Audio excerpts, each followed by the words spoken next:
देखते हैं बेटा क्लास 10 एक्सरसाइज 5.3।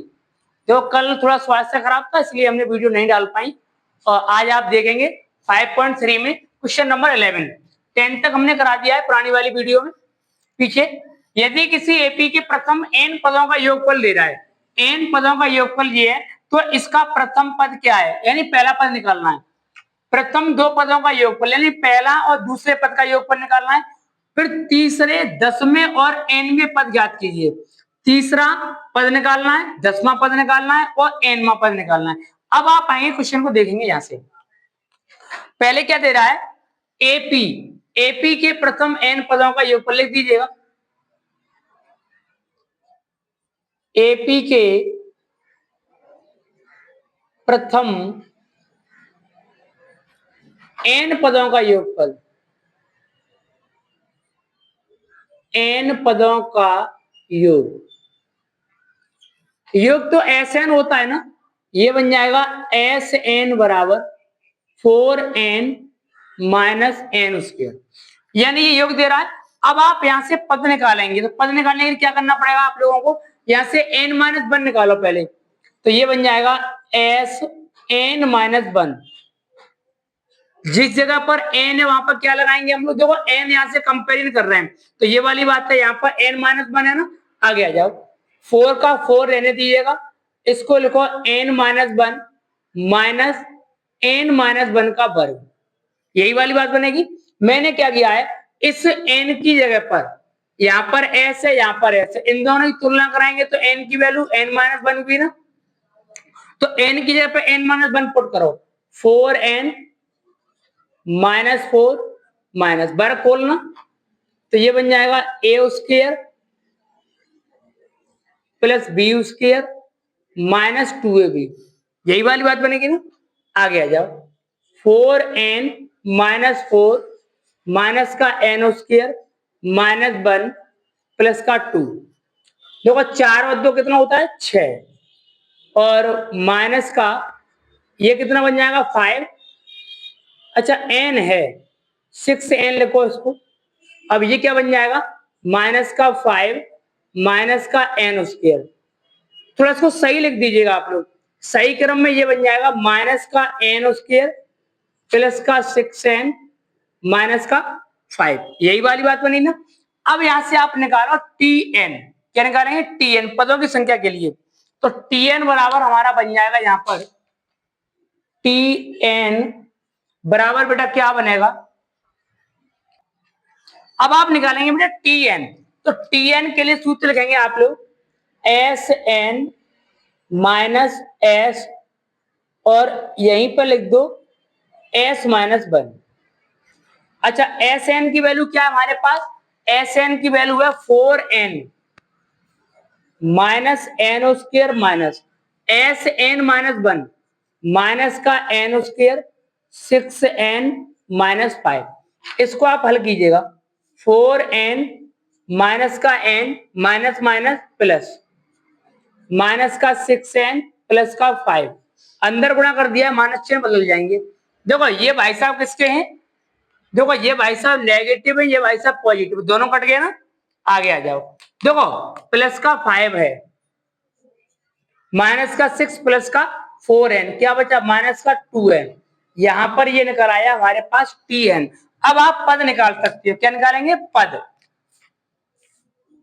पद n बराबर वैल्यू पुट करते जाएंगे 1 2 3 4 5, आगे डॉट डॉट कोई भी पद आप निकाल सकते हो यहां से।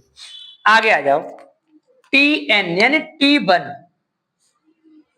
5 माइनस 2 इंटू 1, 5 माइनस 2 बराबर 3, यानी n की जगह पर यहां पर रखा है तो यहीं पर रखना पड़ेगा, 2 बन जाए 2 और 5 में से 2 गया 3 आ गया। अब निकालो t2 यानी दूसरा पद, 5 माइनस 2 इंटू 3, 5 माइनस 2 3 जा 6 माइनस 1, ये निकल आया। और तीसरा पद और निकाल दो t3, 5 माइनस 2 इंटू, क्यों, अच्छा ये गलत हो गया ना, यहाँ पर 2 लगाओ, यहाँ पर दूसरा पद है ना 2 लगाएंगे n की जगह पर, ये बन जाएगा 4 फिर भी माइनस का वो प्लस का 1, अब लगाओ यहाँ पर 3, 5 माइनस का कितना बचा 6, यानी माइनस का 1। ये आपका पॉइंट पूरा हुआ। अब ये भाई साहब क्या कह रहे हैं, भाई साहब कह रहे थे कि प्रथम पद ज्ञात कीजिए। तो पहला पद कौन सा हमारे पास 3, यहाँ पर लिख देंगे प्रथम पद। प्रथम पद a बराबर 3। पहली बात क्लियर होगी आप लोगों की इस वाले सवाल में। अब चलते हैं आप यहां से अगले वाली बात पर। अगले वाले पॉइंट में कह रहा है प्रथम दो पदों का योगफल। दो पद कौन कौन से हमारे पास, T1 और T2। देखो दो पदों का योग, दो पदों का योग बराबर लिख दो T1 प्लस T2। T1 की वैल्यू क्या है हमारे पास 3 और T2 की वैल्यू क्या है 1। 3 प्लस 1 कितना होता है 4। दूसरी बात क्लियर हुई। अब आते हैं तीसरे, दसवें और एनवें पद ज्ञात कीजिए। यानी तीसरा पद यहाँ पर कौन सा हमारा माइनस का पद है ना, तो अगर आप चाहते हो तो तीसरा पद वैसे भी निकाल सकते हैं ए सफिक्स एन से। और पूछ रहा है दसवां पद, कौन सा पूछ रहा है दसवां पद, तो यहां से दसवां पद क्या बनेगा ये निकाल दो T10। Tn की वैल्यू है 5 माइनस 2n, यहां पर लिखेंगे दसवां पद, यानी कि 10वां पद। यानी वो T10 5 माइनस 2 इंटू 10 5 माइनस 20 और बराबर माइनस का 15। यही वाली बात बनेगी। अब क्या पूछ रहे हैं, और एनवा पद ज्ञात कीजिए। एनवा पद निकाल दो यहां पर आप लोग, एन की जगह पे एन लगा दो 5 माइनस 2n, यहां पर लिखेंगे एनवा पद, एनवा पद। एन की जगह एन लगा दीजिए, क्या बन जाएगा 5 माइनस 2 इंटू एन, तो 5 माइनस 2n ही रहेगा, कोई भी चेंजिंग नहीं होगी। यही आपके क्वेश्चन का आंसर हो जाता है। चलते हैं अगले वाले पार्ट में, क्वेश्चन नंबर 12 कट जाएगा यहाँ पे तुम बेटा। क्वेश्चन नंबर 12, क्वेश्चन नंबर 12 में क्या है कि ऐसे प्रथम 40 धन पूर्णांकों का योग ज्ञात कीजिए जो कि 6 से विभाजित हो, यानी 6 से भाग चला जाए। तो अब आप यहाँ पर लिखेंगे 40 पूर्णांक पूछ रहा है, तो आपकी जो एपी बनेगी वो ऐसे बनेगी, यानी 6 से विभाजित हो जाए, यानी 6 से भाग चला जाए। तो यहां पर देखो 6, 12, 18, 24, आगे डॉट डॉट 40, कौन है 40। यही वाली बात बनेगी ना, यानी जिनमें 6 का भाग चला जाए ऐसे 40 धन पूर्णांकों का योगफल निकालना है। अब आप यहां पर क्या करेंगे, प्रथम पद निकालेंगे। प्रथम पद a बराबर 6, चारवांतर d बराबर 6, पद n बराबर 40। अब आपको क्या निकालना है, एस एन निकालना है, लिख दीजिएगा। कितने पदों का निकालना है, 40 पदों का। तो लगाएंगे एस एन बराबर, सूत्र होता है n बट्टे 2 2a plus n minus 1 into D. S 40 बराबर 40 बट्टे 2 2 into 6 plus 40 minus 1 into D. D की वैल्यू कितनी बेटा 6 है। इसको हल करो, कितने बार कटेगा 20 बार, 12 कितना बचा 39 गुणा 6, 20 39 54 के 4 हासिल 5 9 दूनी वो 6 18 18 और 5 कितना होता है 23 प्लस 12। जोड़ना इन दोनों को बेटा, 20 गुणा का चिन्ह लगा दो तो 6 4 234 हुआ ना, इसका दूना कर दो 0 2 6 12 2 चौक 8 1 9 2 दूनी 4, ये निकल आया 40 पदों का योगफल हो गया हमारे पास बेटा 49 20। यही आपके क्वेश्चन का आंसर है। अब चलते हैं क्वेश्चन नंबर 13 की तरफ। चलते हैं बेटा, क्वेश्चन नंबर आपका है 13वां। कह रहा है 8 के प्रथम 15 गुणजों का योगफल ज्ञात कीजिए। तो 8 का मतलब यहाँ पर ये कि 8 के मल्टीपल लिखने हैं आपको। तो यहाँ पर आपकी एपी क्या बनेगी? एपी बन जाएगी हमारी यहाँ पर 8, 16, 24, 32, आगे डॉट डॉट। कितने पद हैं यहाँ में? 15। सही है। देखो प्रथम पद, प्रथम पद ए बराबर 8, सारवांतर, सारवांतर डी बराबर 8, पद एन बराबर 15 और एस एन निकालना है आप लोगों को। आएंगे अभी वाले सूत्र में। एस एन बराबर N upon 2 2a plus N minus 1 into D. अच्छा कितने पद है? 15। तो एस 15 लिखो यहां पर, 15/2, 2 इंटू ए की वैल्यू क्या है? 8, 15 माइनस 1 इंटू डी 8। नहीं कट रहा है होगा तो रहने दीजिएगा। 2 8 16 होते हैं, 14 बचा, और 14 8 कितने होते हैं आप लोगों के? 112। 112 15/2 कितना हो जाएगा? यानी कि 128। अब 2 से काट दो, 64 बार। 15 चौका 60, हासिल 6, और 15 छिक्के 90 और 6 96।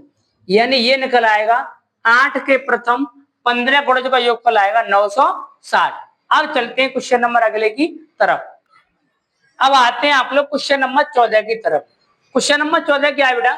0 से 50 तक के बीच की विषम संख्याओं का योगफल, यानी 0 से 50। देखो 0 आपकी सम संख्या है, परंतु ऊपर चलेंगे तो यहाँ पर एपी बन जाएगी आप लोगों की 1, 2, अच्छा विषम ले रहा है ना, तो 1, 3, 5, 7, 9, आगे डॉट डॉट। कौन है? 49। 49 है ना। अब आपको निकालना है योगफल, तो लिखेंगे प्रथम पद, प्रथम पद ए बराबर 1, सारवांतर डी बराबर 2 ही आएगा ना पद। क्यों?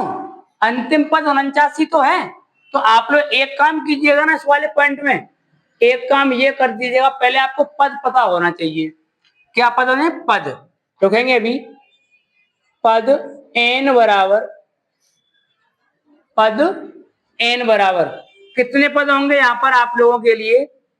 क्यों एक एक करके गैप है, तो यानी कि 25 पद होंगे इसमें।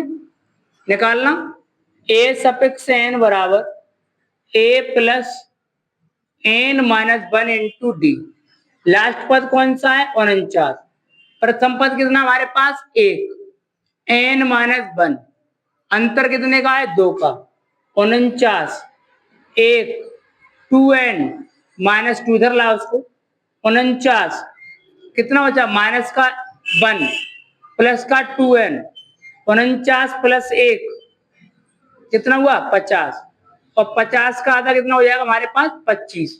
यानी पद हमें मालूम पड़े कितने पद हैं, यानी कि 25 पद हैं। इस श्रेणी कितने पद हैं? 25। तो आप यहां पर एक काम कर लेंगे, एस एन बराबर, तो S N N upon 2 A plus L, इस बार सूत्र में लगा दो। 25/2, ए की वैल्यू 1, अंतिम पद 49, 49 प्लस 1 कितना होता है हमारा? 50, 50 का आधा 25, और 25 क्या होता है हमारा यहाँ? 25 का बारह 625। समझ गए आप लोग? अब मैं आपका एक सरल पॉइंट बताता हूं यहाँ पर। अगर आपको विषम संख्या दी हो, क्रमांगत विषम संख्याओं का योगफल अगर हम निकालेंगे, यहाँ पे लिखो क्रमांगत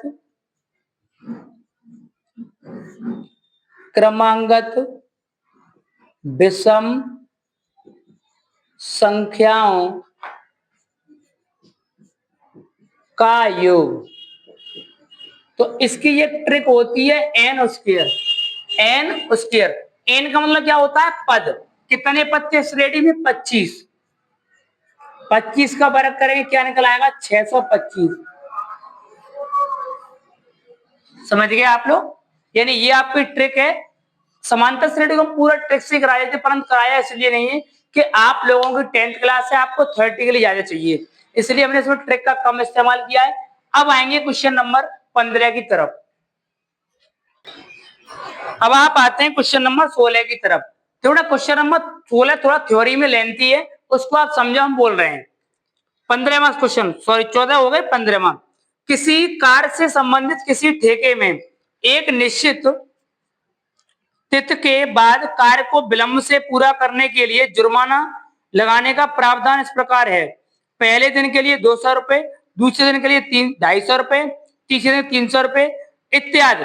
प्रत्येक उत्तर दिन में जुर्माना अपने से ठीक पहले दिन से जुर्माना 50 रुपए अधिक होता है, और यह एक ठेकेदार को जुर्माने के रूप में कितनी राशि अदा करनी पड़ेगी यदि वह इस कार्य को 30 दिन में विलंब से करे, यानी 30 दिन बाद कर पाए। सवाल को समझना, पहले सवाल में है कुछ नहीं है, ओनली केवल दो बातें कही है उन्होंने। 15वां सवाल ये कह रहा है कोई एक ठेकेदार है, उस ठेकेदार को काम करने के बारे में कहा गया है, तो ये कह रहा है कि पहले 200 रुपए मिलते हैं, फिर 250, फिर 300, फिर 400। अगर वो काम की 30 दिन के बाद अगर ऊपर जाता है तो उसमें 50 रुपए एक्स्ट्रा लग जाते हैं, किसके? अतिरिक्त दिन के। तो हमारे पास जो श्रेणी बनेगी वो क्या बनेगी पता है? पहला दिन क्या है, यहाँ पे लिख देंगे एपी